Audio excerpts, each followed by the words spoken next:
Hola, en este video vamos a hablar sobre los preprints. Entonces, ¿qué cosa es un preprint? Básicamente es un documento académico que puede ser publicado previa la revisión por pares. ¿Y qué puede contener el documento académico? Pueden ser avances de resultados o resultados preliminares de un estudio. Incluso pueden ser versiones finales de los estudios, pero también se pueden publicar protocolos, ¿no? Por ejemplo. Entonces, ¿cuál es la idea de colgar los preprints? Básicamente son artículos o documentos que se van a colgar en los repositorios y la comunidad científica va a poder acceder a estos e idealmente comentar sobre estos documentos publicados. ¿Para qué? Con el objetivo de mejorar la calidad de los documentos antes de que se envíen a su publicación final en una revista. Entonces se basa en la contribución o la colaboración de lectores que van a leer y brindar comentarios de forma desinteresada, porque no reciben un pago, para que los artículos mejoren. Ahora, ¿cuáles son los beneficios y potenciales daños, si se quiere, de usar los preprints? Pues primero tenemos como ventajas que se puede obtener un feedback rápido. En verdad lo que se tiene que hacer para publicar es entrar a la página web o la plataforma, entrar o crearse una cuenta y subir el documento, y dentro de las primeras 24 hasta 72 horas pueden ser aprobados. Entonces es algo rápido y sencillo de realizar, el colgar el archivo, y luego en teoría una vez que está colgado cualquier persona puede leerlo y brindar su feedback. ¿Qué es lo que se ha visto? Que cuando se publican en los preprints, cuando son estudios interesantes o novedosos, también se generan discusiones en redes sociales, por ejemplo, sobre esos temas. Y también la otra ventaja, y que está relacionada con el feedback rápido, es que se puede llegar a una amplia gama de revisores. ¿Qué quiere decir esto? Es básicamente una comparación con los revisores que hacen la revisión por pares cuando se envía un artículo científico a publicar. Normalmente la revista va a buscar unos 2 a 3 revisores, idealmente expertos en el tema, que revisen el artículo, pero en este caso puedes tener muchos más revisores, incluyendo revisores que quizás no son expertos en el tema, pero que sumando el conocimiento de todos pueden aportar al artículo, ¿no? Esa es la lógica detrás de tener diversos revisores para tu estudio. Lo otro es que, como se sabe, a veces resulta un poco difícil publicar estudios que tienen resultados negativos o contradictorios con lo que ya se conoce en revistas. Entonces los preprints y estos repositorios son una opción o una alternativa para poder hacer una publicación relativamente rápida de estudios que tienen este tipo de resultado. Entonces facilitaría la difusión de esta información que, a pesar o independientemente de resultados, sigue siendo información. Lo otro es que los artículos están libres de forma gratuita, diferente que las revistas. No hay que pagar por ellos, no es que el autor pague por publicar o no es que el lector pague para leer, simplemente se cuelga el documento y está libre. Y lo otro es que van a tener un DOI. La ventaja de tener un DOI es que si tú publicas tu preprint y está ahí tu idea y está linkeada a este identificador, en teoría no es posible robar ideas, ¿no? Porque si es que ya está publicado y está la fecha y luego alguien tiene una idea similar, tú puedes decir, bueno, el mío fue publicado antes o qué sé yo, ¿no? Entonces esto es en cierta forma una protección, entre comillas, para que no se roben las ideas, ¿no? Sin embargo, no todo es positivo, también hay ciertos puntos en contra. Uno de ellos es esto, ¿no? Que no están pasando por una revisión formal. Entonces, si bien el ideal es que los lectores vayan contribuyendo con sus comentarios, esto no siempre pasa.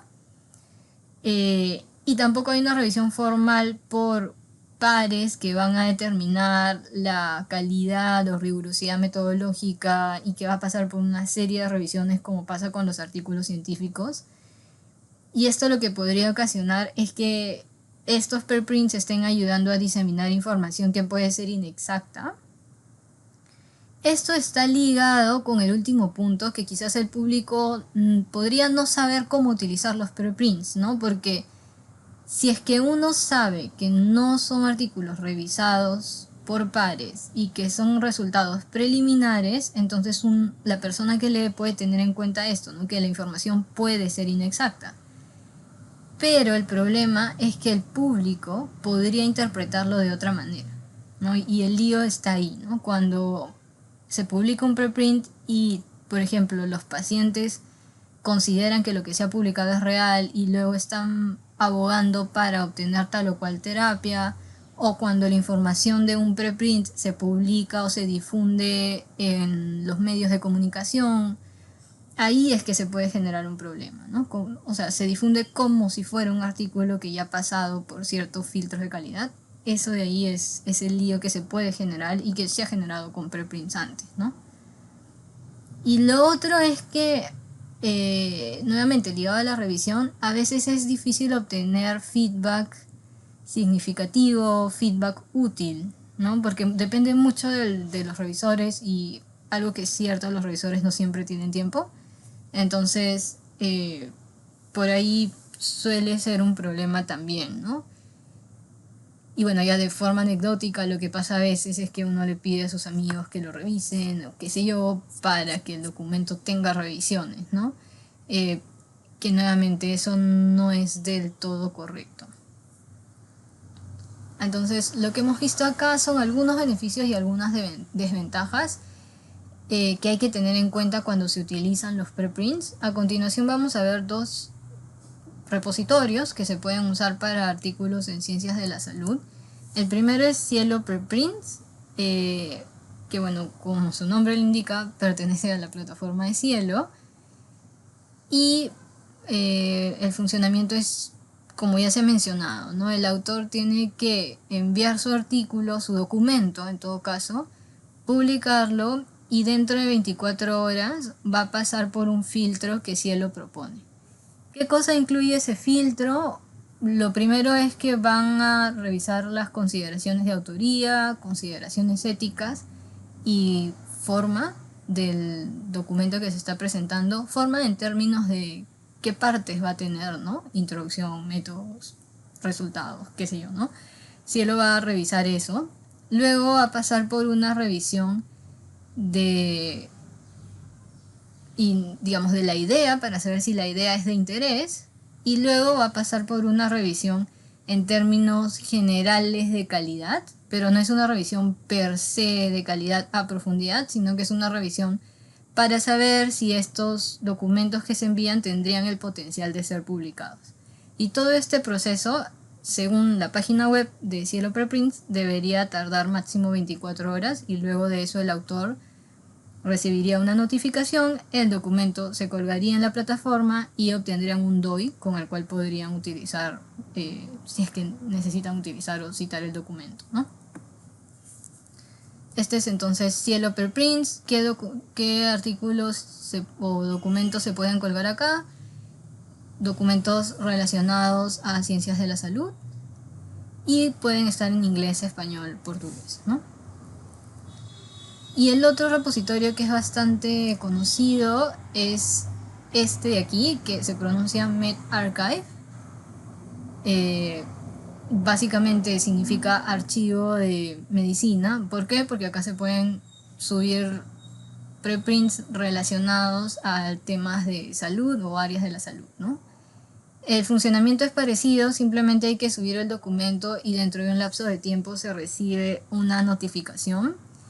He buscado un poco de información acerca de medRxiv, pero no he encontrado qué filtros son los que pasan los documentos, o sea, en la información general de la página web. Sin embargo, lo que ellos sí mencionan es que, o sea, el documento no está pasando por una revisión o por un filtro, ¿no? Que es lo mismo que colocan acá mismo.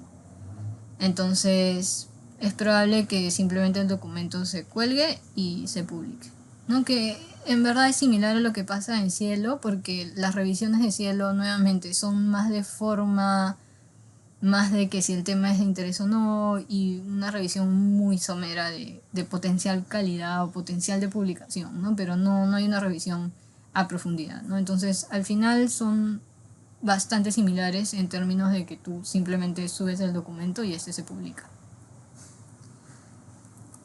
Entonces, ¿qué ideas hay que llevarse sobre los preprints? Básicamente que la publicación de un preprint puede traer ciertas ventajas, como ya hemos visto. Básicamente es tener los documentos publicados, poder recibir el feedback. En el caso que ustedes estén postulando financiamiento, podrían tener el documento ahí y citarlo, al menos para decir que tienen información previa, qué sé yo. Sin embargo, hay que evaluar los requisitos de la revista en la cual nos gustaría publicar luego, porque hay algunas revistas que no van a permitir la publicación de artículos que ya están publicados como preprint. Entonces hay que tener mucho cuidado y chequear las instrucciones para los autores al respecto. Lo otro es que ya no cuando uno publica, sino cuando uno lee un preprint, tiene que tener mucho cuidado. Por lo que ya hemos mencionado, son estudios que están en proceso, no han sido revisados por pares de manera rigurosa y podrían tener fallas metodológicas o podría haber también problemas, digamos, ligados a fabricación, falsificación de datos que uno podría no darse cuenta cuando están publicados ahí, ¿no? En teoría, cuando pasa por una revisión por pares, los pares que son expertos en el tema podrían darte una idea de si es que hay alguna falla o no en el estudio. Ya en este caso no pasa eso. Y por lo que estoy mencionando, hay que tener cuidado al momento de citarlos. Si ustedes leen un artículo y lo citan, tengan en cuenta que están citando un documento preliminar. Es como si estuvieran citando un blog, Wikipedia, o alguna fuente que no esté revisada con rigurosidad, ¿no? Entonces hay que tener cuidado con esta citación. Ojo que en el caso anterior yo me refería a citar su propio documento en su documento, ¿no? O sea, yo preparo mi grant, subo mi preprint y en mi grant cito mi documento para decir que tengo resultados preliminares, ¿no? No me refiero a esto de citar estudios de otras personas y tomarlos como si fueran ciertos y de calidad. ¿Ya? Entonces, estas son cuestiones a tener en cuenta. En verdad, con respecto a los preprints, no hay un punto de vista específico, digamos, depende de qué es lo que ustedes necesitan y depende de que ustedes conozcan las ventajas y desventajas que traen los preprints para que, de acuerdo a eso, decidan si los van a utilizar o no. Lo cierto es que parece que estos van a permanecer por mucho tiempo más disponibles, entonces es algo que vamos a continuar viendo, y siempre hay que tener mucho cuidado con este último tema cuando uno los lee, con la calidad y con la forma como se tratan, ¿no? Si los citamos, estamos citándolos como si fueran una fuente de información confiable que en verdad no necesariamente son. Y bueno, se ha publicado mucho sobre el tema, acá les dejo algunas referencias, pero hay muchísimas más, y ustedes pueden ir a revisarlas y podríamos continuar la discusión a lo largo del curso. Muchas gracias por su atención, mis saludos.